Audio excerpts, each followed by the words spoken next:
My uncle raised me after my mother walked away when I was 5 to 24 years later. She's furious and suing me because my interview revealed a shocking truth she hid from everyone. I, 29F, never expected a small interview with a local magazine to blow up my life. 3 weeks ago, I gave an interview to a new online magazine based in my hometown about my journey as a travel photographer and how I built my social media following. During that interview, I mentioned my childhood and specifically credited my Uncle Jay for raising me after my mother left when I was 5. Now my mother, who I haven't heard from in 24 years, is blowing up my inbox demanding I fix the situation I supposedly created. Let me give you some background. My parents met at university. My dad was studying agriculture with plans to take over his family's orchard business, while my mom came from a wealthy family in the city. Her parents disapproved of their relationship. They thought my dad wasn't good enough for their daughter. Despite this, my parents dated for 3 years and then eloped when they were both 23. My mom's family completely cut her off. They wouldn't answer her calls, returned her letters, and even moved to another city. My dad's family welcomed her, though, and they settled near my dad's parents' orchard. I was born a year later. When I was just 8 months old, my dad died in a tractor accident at the orchard. I never knew him. My mom was devastated, left alone with a baby and no support from her own family. She tried reaching out to them after my dad died, but they still ignored her. My dad's parents and his younger brother Jay were the ones who helped her. My mom started working as a receptionist when I was about a year old. She had to work long hours, so my Uncle Jay, who was 24 at the time and also worked at the family orchard, would often take care of me. My mom met Robert at her job when I was around 2, and they started dating. Within a year, they were married. Robert made it clear from the beginning that he wasn't interested in being a father to me. He tolerated me at best, ignored me at worst. When I was 4, my mom got pregnant with their son, and my half-brother Nathan was born when I was about 5. Shortly after Nathan was born, my mom told my grandparents and uncle that she, Robert, and the baby were moving to join her parents in their city. Apparently, her parents had reached out after learning about their grandson. The shocking part was that they didn't plan to take me with them. According to my uncle, my mom said I was a painful reminder of my dad and her past life. She wanted a fresh start with her new family, and that didn't include me. My grandparents and uncle were horrified and tried to convince her to take me too. They even said that though they loved me, a child should be with their mother. My mom refused and suggested that my uncle formally adopt me. He was hesitant, not because he didn't want me, but because at 24, he wasn't sure he was ready for the responsibility. My grandparents finally gave my mom an ultimatum: either be a mother to me or terminate her parental rights completely. She chose to terminate her rights. My uncle legally adopted me, and I never saw my mother again after I turned 5. I lived with my uncle in a small house on the orchard property.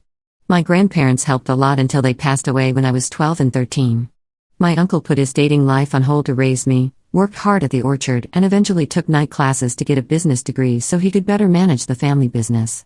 He never made me feel like a burden, even though taking on a 5-year-old must have been incredibly difficult for a young single man. I didn't know the full story until I was 16. I had questions growing up, of course, but my uncle always told me he would explain everything when I was older. When he finally told me, I remember sitting at our kitchen table for hours while he explained. He never badmouthed my mother, just stated the facts as they happened. My uncle supported me through everything: high school, my photography hobby, college, which he paid for, and then my career shift to travel photography. When my social media accounts started to gain traction but weren't profitable yet, he helped me financially without complaint. He's the reason I'm successful today. In the interview, I talked about all of this. I didn't use my mother's name or any identifying details about her or her family. I just told my story and gave credit to my uncle for everything he did for me. The magazine has a very small circulation in my hometown, and I honestly didn't think anyone connected to my mother would see it. I was wrong. Last week, I got a Facebook message from someone claiming to be my mother's cousin. They said the interview had been shared in some local Facebook groups, and several of my mother's relatives still living in the area had seen it. According to this person, my mother had told everyone a completely different story for the past 24 years. She told them that my dad's family had refused to let me go with her, that they had threatened a custody battle she couldn't afford, and that she had been sending money for my care all along. She also claimed that when I turned 16, I refused to have any contact with her. All lies. 2 days after that message, I received a direct message on Instagram from an account I didn't recognize. It was my mother. After 24 years of silence, her first message to me was not an apology or an attempt to reconnect, but an accusation. She said she understood I might feel betrayed but that my interview was airing dirty laundry and completely inappropriate. She complained about the flack she was getting from family members and said she didn't deserve this now. She demanded I issue a statement to do damage control. I stared at that message for a long time. No apology. No acknowledgement of abandoning me. Just anger that I had exposed her lie. I took a screenshot of her message and posted it to my Instagram story without any caption or comment. My followers went wild, and I guess some of them found and messaged her, because she sent several more messages accusing me of subjecting her to hate from my followers and trying to dox her, even though I had never revealed her identity or any personal information. I finally replied to her and said that I had simply shared my childhood experience, which wasn't dirty laundry, and that if she was facing backlash, it was because of her own choices, not mine. She shot back that I had no right to use my platform to expose her. Now I'm wondering if I went too far by posting her message. I try to use my platform responsibly, not for personal attacks. But at the same time, I don't feel like I owe her an apology or damage control for simply telling the truth about my life. My uncle says I did nothing wrong, and my friends think I'm not responsible for my mother's emotional reaction to facing the consequences of her choices. What do you think? Ida? Edit. A few people have asked about my mother's family. I have no relationship with them and never have. I assume my mother told them that my dad's family was keeping me away from her. Given how they initially rejected my dad for not being good enough, I suspect they were more concerned about appearances than about me. My uncle says that while the situation is messy, I have every right to tell my story, especially since I didn't name names or give identifying details. He's been incredibly supportive, as always. Update 1 first, thank you to everyone who responded to my original post. I've read all your comments and really appreciate the support and advice. After a lot of thought, I've decided not to issue any kind of apology or retraction, and I'm not going to do any damage control for my mother. I told my story without malicious intent, and I didn't name her or any identifying information. The only reason she's facing any consequences is because of her own actions and the lies she's told her family for 24 years. And let's be honest, she only reached out to me because she got caught in those lies, not because she suddenly wanted a relationship. I blocked my mother on Instagram after our last exchange, and I posted a statement on my stories asking my followers not to harass her or anyone else involved in the situation. I want to be clear, I had obscured her username and profile picture in the screenshot I shared, so anyone who found her would have had to put in significant effort. I suspect she might be exaggerating the harassment to pressure me. Unfortunately, blocking her didn't work as well as I'd hoped. She's created multiple new Instagram accounts to message me, and she somehow found my email address as well. The message is always the same: I need to issue a clarification about the interview to repair her reputation with her family. I've been ignoring these messages, but they keep coming. It's starting to affect my work and my mental health. I'm constantly checking my phone and feeling tense whenever I get a notification. My usual photography trips have become less enjoyable because I'm always wondering if I'll return to a flood of messages from her. My uncle suggested changing my social media handles and email, but that would hurt my business. I've worked hard to build my brand, and my handles are well known in the travel photography community. Starting over would mean losing followers and potential clients. I spoke with a lawyer friend last week about the situation. She said that while my mother's behavior might constitute harassment, legal action could escalate things and create more stress. She suggested documenting everything and continuing to ignore the messages for now. One slightly positive development: I received a thoughtful email from my half-brother Nathan last weekend. We've never met, at least not since I was 5, but he said he found me through the interview. According to him, our mother never told him about me until he was a teenager, and even then, she gave him the same false story she told everyone else. He apologized for not seeking me out sooner and asked if I'd be willing to talk sometime. I'm cautious but considering it.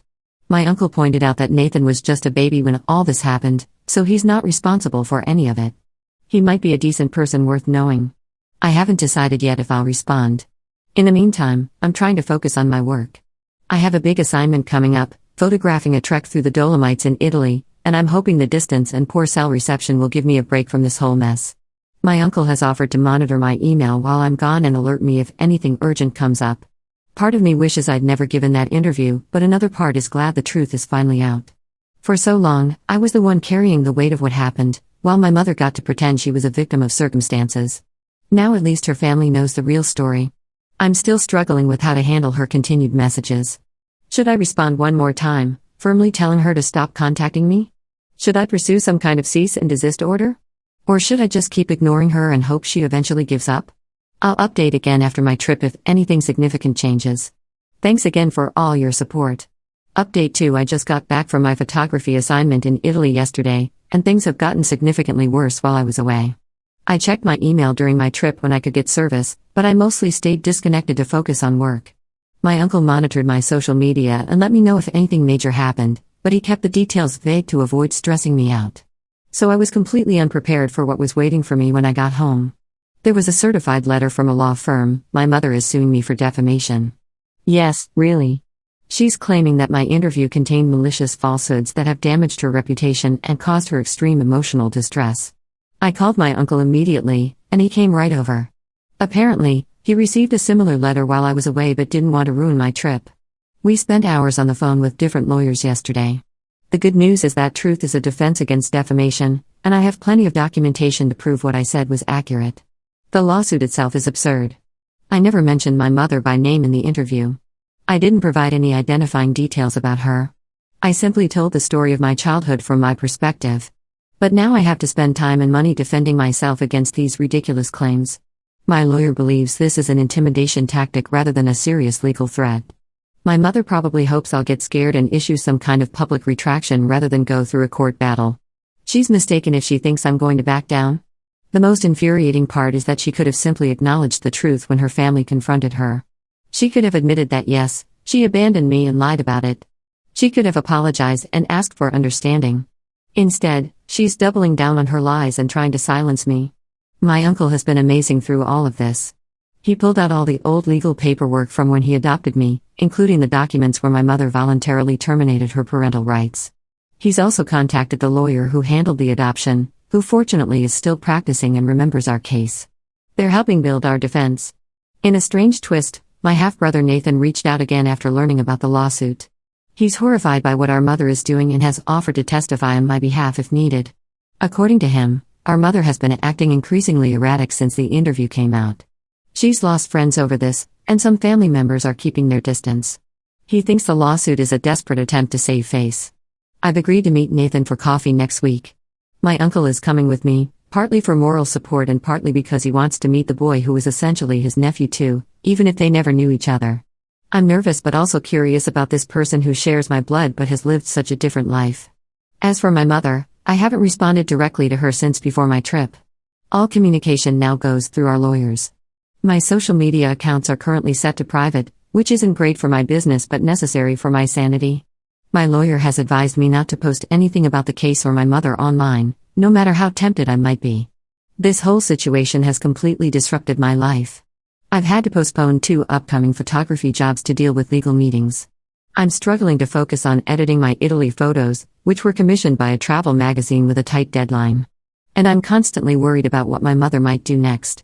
But I'm not backing down. I won't retract my statements or issue an apology for telling the truth. If she wants to take this to court, I'll be ready. I'll update again after I meet Nathan and once there's some movement with the lawsuit.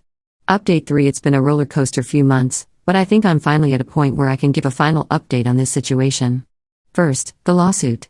After several stressful weeks of back and forth with lawyers, my mother suddenly dropped her defamation case against me. What prompted this change? I filed a countersuit for harassment and, ironically, defamation. Let me explain. Shortly after my last update, someone sent me a link to a new Instagram account called The Truth About, my username. The account had 3 posts, all attacking me. The first claimed I was lying about being abandoned and that my dad's family had kept me away from my mother. The second claimed I had plastic surgery and was a hypocrite for promoting natural beauty in my photography. The third, and most infuriating, accused my dad and his family of abuse, suggesting my mother left to protect her new baby. The account didn't use my mother's name anywhere, but the details made it obvious she was behind it. Plus, who else would have that motivation? My lawyer gathered evidence linking the account to her, including IP addresses and similarities to her writing style and other communications. When we filed our countersuit and she was served with the papers, the account disappeared within hours.